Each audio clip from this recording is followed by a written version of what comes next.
जय भीम साथियों, आज फिर एक और नई सच्ची घटना के साथ। ये दुख भरी कहानी अगर आज भी आपके जीवन में घट जाए तो मैं समझता हूं शायद इससे दुख भरा घटनाक्रम आपके जीवन में और कोई नहीं हो सकता। हमारे रहबर, हमारे मसीहा डॉक्टर बाबा साहेब अम्बेडकर ने इतने दुख भरे जीवन को व्यतीत किया है, उसको जिया है।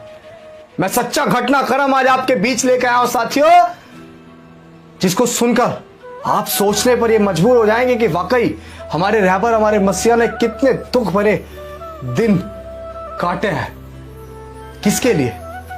इस देश में रहने वाले तमाम शोषित, वंचित, पीड़ित तबके के लिए।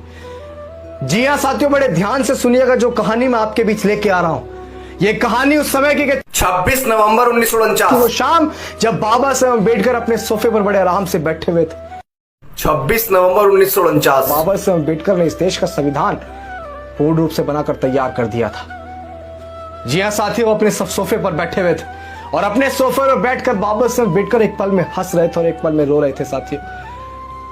और उसी दौरान उनके साथ शंकर आनंद शास्त्री जी भी बैठे हुए थे। शंकर आनंद शास्त्री जी बाबा साहेब की हालत देखकर वो सोचने पर मजबूर हो गए कि आखिर ऐसा क्या हुआ जो बाबा साहेब अम्बेडकर एक पल में हंस रहे हैं, एक पल में रो रहे हैं। जब शंकर आनंद शास्त्री जी से नहीं रहा गया तो शास्त्री जी ने पूछा कि बाबा साहेब आप ऐसा क्या हुआ कि आप एक पल में हंस रहे हैं और एक पल में रो रहे हैं?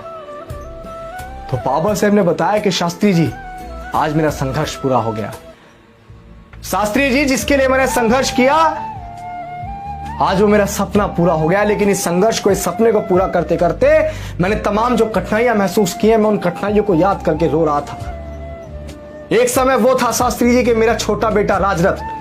बड़े ध्यान से सुनिएगा साथियों, मैं आपको क्या बताना चाहता हूं। ये सच्ची घटना महज एक कहानी नहीं है, ये एक सच्चा घटनाक्रम है जो हमारे रहबर, हमारे मसीहा डॉक्टर बाबा साहेब अम्बेडकर ने अपने जीवन में जिया है।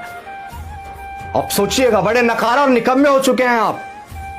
मैं शायद बताकर आपकी आंखें खोलना चाहता हूं कि बाबा साहेब अम्बेडकर ने आपको जो कुछ दिया वो महज ऐसे यूं ही नहीं मिल गया आसानी से। बाबा साहेब अम्बेडकर ने बताया कि शास्त्री जी, मेरा छोटा बेटा राजरत्न, जिसने हल्का हल्का बोलना सीखा था, जिसकी घर में किलकारियां गूंजनी शुरू हुई थी, जिसने मुंह से थोड़े बहुत शब्द निकालने शुरू किए थे, एक समय ऐसा आया कि शास्त्री जी उसको बुखार हो गया और मैं उस समय संघर्ष कर रहा था। राजरत्न को लेकर मेरे बहुत सारे सपने थे। मैं उसे इस देश का शासक बनाना चाहता था, मैं उसे इस देश का राजा बनाना चाहता। जो मैंने संघर्ष किया, मैं अपने संघर्ष को, क्योंकि मेरी तो उम्र हो चुकी थी, लेकिन मैं उसको राजरत्न में देखता था। मैं उसको बहुत कामयाब इंसान बनाना चाहता था। लेकिन एक समय आया शास्त्री जी के राजरत्न की बीमारी दिन पर दिन बढ़ती चली गई, उसकी तबीयत दिन पर दिन खराब होती चली गई। शास्त्री जी, मेरे पास पैसे थे, लेकिन मैं इतना निकम्मा था कि मुझे अपनी औलाद पर पैसे लगाने के लिए पैसे नहीं थे। मेरे पास जो पैसे थे वो पैसे महज ये थे कि मैं अपनी पढ़ाई पढ़ सकूं और इस देश में जो शोषित वंचित तबका है उनके लिए कुछ कर सकूं, क्योंकि अगर मैं पढ़ नहीं पाऊंगा तो शोषित वंचित तबके के लिए कुछ कर नहीं पाऊंगा शास्त्री जी। और मेरे छोटे बेटे राजरत्न की बीमारी दिन पर दिन बढ़ती गई और एक समय ऐसा आया कि उसको गले से लगा के रोने के अलावा मेरे पास कुछ भी नहीं था शास्त्री। मेरे बेटे की बीमारी दिन पर दिन बढ़ती चली गई और बीमारी इतनी बढ़ती चली गई कि एक समय आया कि मैं उसको अपने गले से लगाकर बैठा हुआ था और उसकी कब मृत्यु हो गई मुझे पता भी नहीं लगा शास्त्री जी।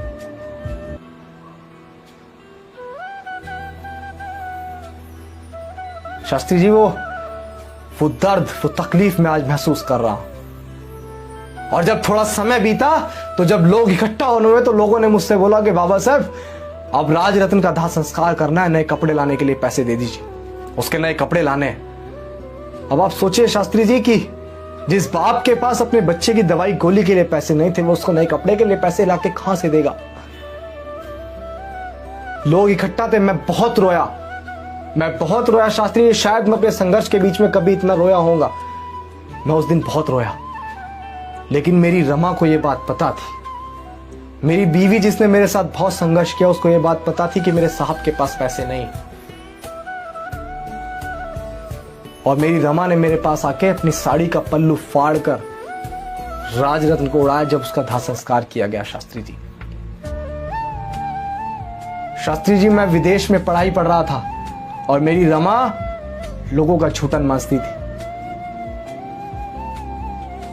वो गोबर पाथती थी, उसके पास अच्छे कपड़े नहीं थे पहनने को, घर में अच्छा खाने को नहीं था, अच्छा बिस्तर सोने को नहीं था शास्त्री जी, लेकिन मैं विदेश में कोलंबिया यूनिवर्सिटी में पढ़ाई पढ़ रहा था। मेरी रमा भी मुझे छोड़कर चली गई। मैं उसको वो कुछ नहीं दे पाया जो मैं उसे देना चाहता था। और राजरत्न की लाश घर में पड़ी हुई थी और मैं उसको लांग कर जब जा रहा था गोलमेज सम्मेलन के लिए, मुझे लोगों ने रोका कि तेरा बेटा राजरत्न घर में मरा पड़ा हुआ है और तू कोट पैंट पहनकर कहां जा रहा है। लेकिन शास्त्री जी, मुझे गोलमेज सम्मेलन के लिए जाना था तो मैं अपने बेटे की लाश को लांग कर गया और ये कहकर गया कि अगर मैं आज अपने इस बच्चे के लिए रुक जाऊंगा तो शायद आने वाले लाखों करोड़ राजरत्न जो है वो मरे हुए पैदा होंगे मेरे समाज के। लेकिन आज मैं खुश हूं शास्त्री जी कि मेरे राजरत्न का संघर्ष बेकार नहीं गया है। मेरे राजरत्न का संघर्ष व्यतीत बेकार बिल्कुल नहीं गया है, विफल नहीं गया है। क्योंकि आज समाज के आने वाले जितने भी आने वाले समय में बच्चे होंगे मेरे समाज के, वो आने वाले समय में बहुत अच्छा पढ़ लिख कर सूट बूट टाई बेल्ट में घूमेंगे। मेरा कोई भी आने वाला राजरत्न जिनको संविधान की वजह से बहुत सारी चीजें नसीब होंगी, अच्छे पढ़ेंगे लिखेंगे, अच्छी नौकरियों पर रहेंगे, शायद आने वाला कोई भी राजरत्न बिना गोली के नहीं मरेगा, बिना दवा के नहीं मरेगा।